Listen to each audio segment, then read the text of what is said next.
What's going on, world? I'm Wesley from ACONNECTIONTV, the network, the one channel on YouTube where we actually adopt similar connections despite our differences. And the Ask God for this particular video is for the appreciation of this particular season, Love and Hip Hop New York, the season finale. Surprise, surprise. I don't really know what the surprise was, but I'm happy to say that all of these particular characters, because they all are characters, were able to come to a calm, cool resolution.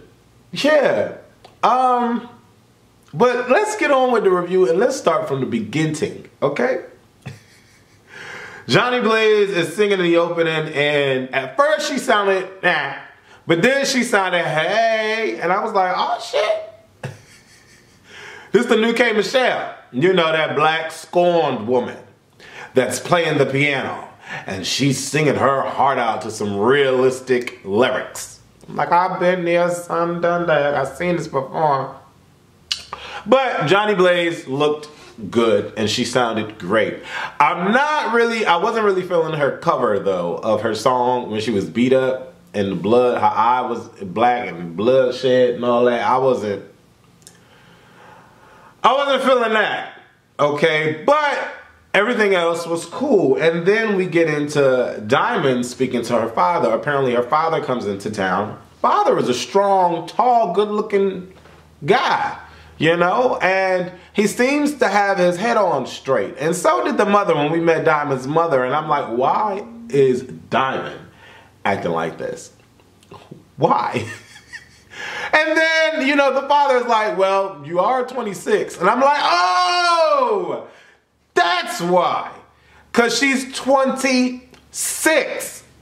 That's why she's crazy. Because she's 26. Now, let me not, you know, say that all 26-year-olds act like Diamond. I'm not saying that. But in me mentioning the number of years that she's been on this earth leads me to believe that she has not had that much experience in dealing with assholes of the opposite sex, and so she does not know how to react when she's put in positions or situations like she has been put in, and so she lashes out. Case in point, I'm not 26, goddammit. I am, yeah. And so moving my blast to Florida, I've gone through some new fucking experiences that have had me acting like Diamond. Not too crazy. Turn off the mic! Turn off the mic! No, nothing like that. I'm not having sex in bathrooms. Although last night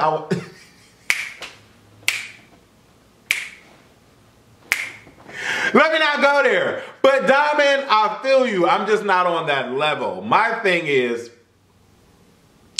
well, one of the new experiences has been dealing with individuals that cannot communicate and dealing with individuals that can't listen to reason. And you know, dealing with it's some messy motherfuckers here in Orlando. Like, messy. Anyways, this ain't about me. But, you know, I was vibing with Diamond, and, you know, her father was giving her some good advice, and I was like, wow, where has he been all of her life?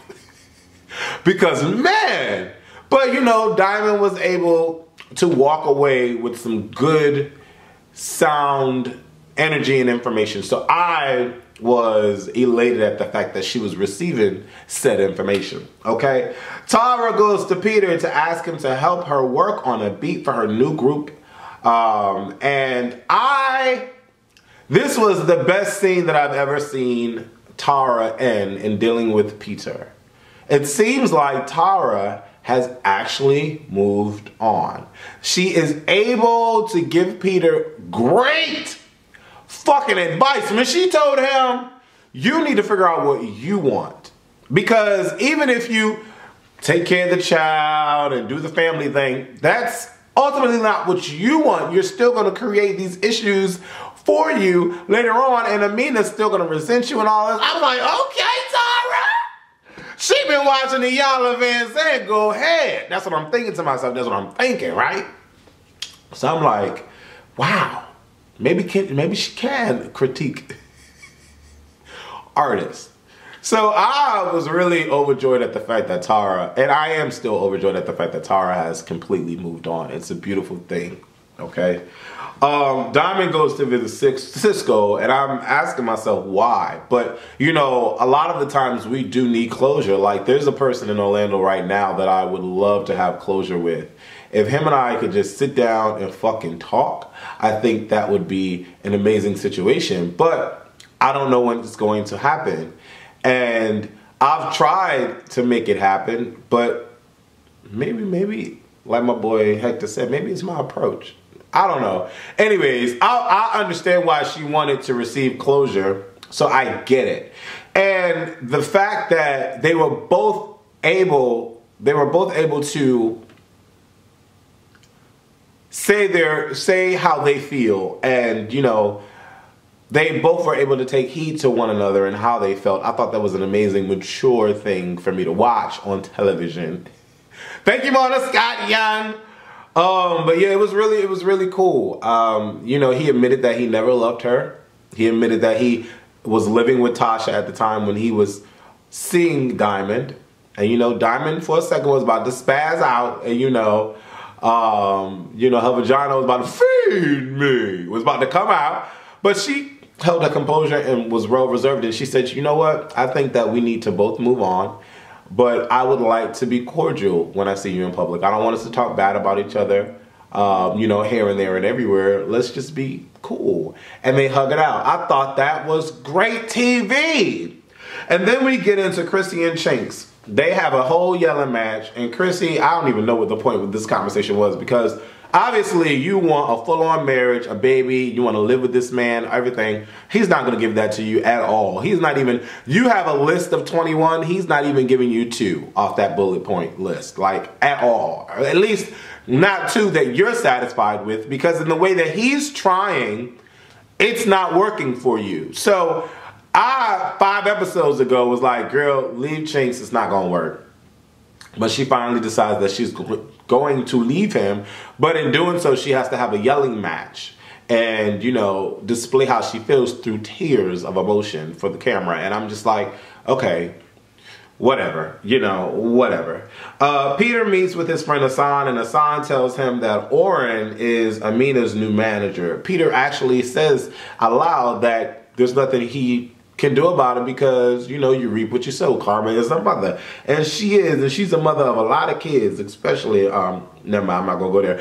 Paris performs for Rich at the studio, and they talk, and Paris says, we are done. Okay, Paris. Cisco meets with Tasha again in Atlanta. And I was confused, because I'm like, what has been happening since the last time they spoke up until now for us to keep talking about the same thing?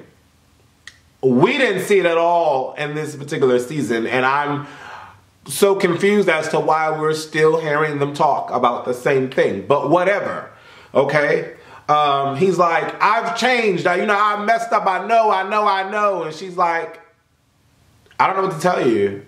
Like, you're not going to make me care. You did me wrong. You continue to do me wrong. And I'm done. And he's like, well, stop using my kids as leverage. And she's like, no, I'm not. No, I'm not, David. Don't tell me what the fuck to do. I want you to hurt. Because I'm hurt. You hurted me. And then he does this dramatic stand up. He grabs his cup in this slow-mo. And he's like, whoa. And she's like, what? You want to throw stuff? You want to throw stuff? Throw a pillow. You want to throw stuff? Hit me. Well, she ain't say all that. But you know, when a female gets up and runs after a dude, she's liable to want to get hit. But he didn't do anything. He just sat there like, because you know, he can't hit a lady. And he throws the couch though. But that shit was funny as hell. The assistant, the AD, assistant director, whoever she was, she was chasing after Cisco, and she was like, Cisco, you're not going to do anything, right? You're not going to go outside. You're not going to go crazy outside, right? You know, because we got to pay these shit. You done rip shit up every time you threw the table outside at the diner and shit. We got fines for that. You're not going to do nothing. You're not going to do nothing outside, right, Cisco? Sis! So that shit was funny. Amina tells Peter, I'm done, I'm not coming back. I was like, oh my God, thank you, Amina, thank you. Yandys' baby shower was amazing. It was beautiful, she was beautiful, Mendices was awesome, the kids were there, the mother was there, the family was there. It was a great gala. And when she spoke her words to him, you could tell that he was overjoyed. You could tell that little Mendices was excited. And when she said, I'm finally going to be a Harris and I'm going to make that official today, I was like, aww. And then when Yandy started crying, I was like, aww, Yan.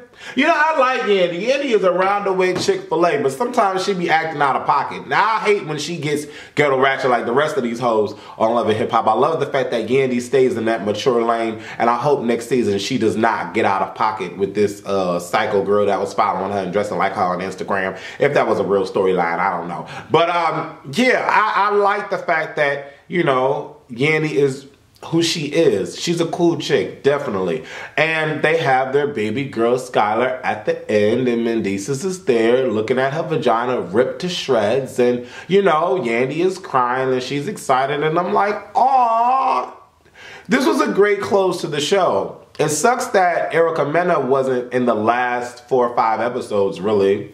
You know, she's doing her thing with Bow Wow, which is cool. I can respect that. Bow Wow is staying far away. Or he stayed far away from this particular season. And I think it would have a lot to do with the fact that, you know, Bow Wow wants people to take their relationship seriously and not think that it's just for him to go on Love and Hip Hop. But that's awesome. I'm glad that, you know, marriage is in their future. Sin, I'm glad she's the face of 79 Gold or whatever it is. And, you know, I'm happy for Rich that the alcohol beverage is flying off the shelves. Beautiful thing. Didn't really, well, you know, Sin and Ray, they look whatever. I don't know. I just, when I see a 10 female, I want to see a 10 dude. I just do. That's just my opinion. But other than that, I really, you know, I got some entertainment value from watching this particular season of Love and Hip Hop in New York. Tell me what y'all thought about it. Leave your comments below. Subscribe, like, and share. Deuces.